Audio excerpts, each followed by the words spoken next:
dhuma torban darbee keessa haleellaan mana nama siyaasa Yuunaayitid Isteet keessatti aangoo guddaa qaban irratti raawwate filannoon biyyattii dhufaa jiru ammam akka garaagarummaadhaan guutamee fi bala qabeessa ta'e kan hubachiisudha. Namni haleellaa sana raawwate afaan yaa'ii mana maree bakka bu'ootaa argachuu hin dandeenye. Abbaa warraa isaanii Pool nama waggaa 82 mana isaanii Saan Firaansiskootti argamu keessatti garmalee madeessee jira. Dhimma kanarratti aanga'aan poolisii Saan Firaansiskoo Chief William Scott yommuu dubbatan. This was intentional and it's wrong.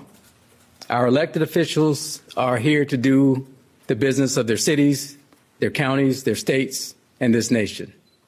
Haa ta'u jedhamee waan raawwatame dogoggoras aangawoonni keenya filannoon kanas jiran hojii magaalaa isaanii, godinaa isaanii, naannoo isaaniif biyya isaanii hojjechuudhaafi jedhaniiru. Pirezidaantii Joo Baayidenis haleellicha balaaleffatanii jiru. Enough is enough is enough. Every person of good conscience. Haa ga'u jechuun haa ga'uudha. Poolitikaa kamiyyuu haa qabaannu. Namni hubannaa gaarii qabu kamiyyuu ifattiif shakkii malee hokkara poolitikaa keenya keessa jiru dura dhaabbachuu qaba. Hundi keenya tokkummaadhaan akka lammii Ameerikaatti. Pirezidaantiin duraanii Baaraak Obaamaas warri waajjira keessa jiranuu fi warri waajjira seenuudhaaf fedhii qabanii gargar qoodinsa balleessuudhaaf hojjechuu qabu jedhanii jiru. Akka qorattoonni jedhanitti hokkorri karaa adda addaatiin dhufa.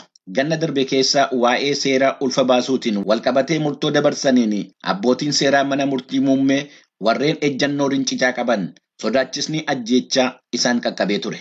Dhimma haleellaa tibbana raawwate irratti miseensonni paartii Riippaabilikaanotaas yaada isaanii kennanii jiru.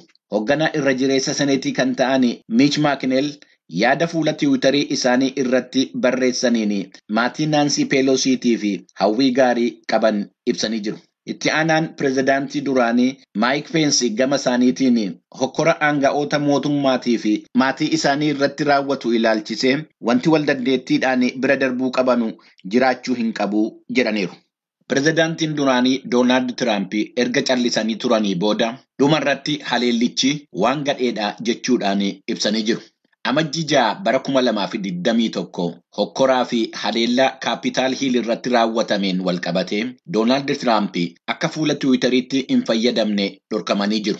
Doonaald Tiraamp yommuu hokkora sana deeggartoonni isaanii akka bu'ii filannoo bara 2020 morman kakaasuu qofa ittuu hin ta'in itti aanaan isaanii Maayik Peensi waan yaada isaanii hin deeggarree fi isaan irrattis xiyyeeffatanii turan tiwiitarii isaanii irratti.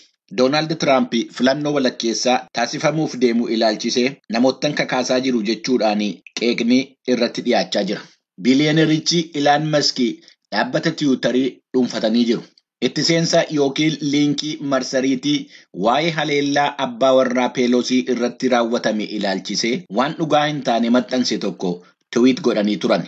Erga yaadichi haleellicha ilaalchisee barreeffame oduu dhugaa hin taane facaasuudhaan qeeqni jedhu dhiyaate booda yaadicha fuula tiwiitarii irraa kaasanii jiru. Ilaan Mask Doonaald Tiraampiin akka gara tiwiitariitti deebisanii mallattoo agarsiisanii jiru. Inistituutii Brookings jedhamutti pirezidaantii itti aanaa qo'annoo bulchiinsa mootummaa kan ta'an Daareel Weest dhimma kanarratti yaada kennanii jiru.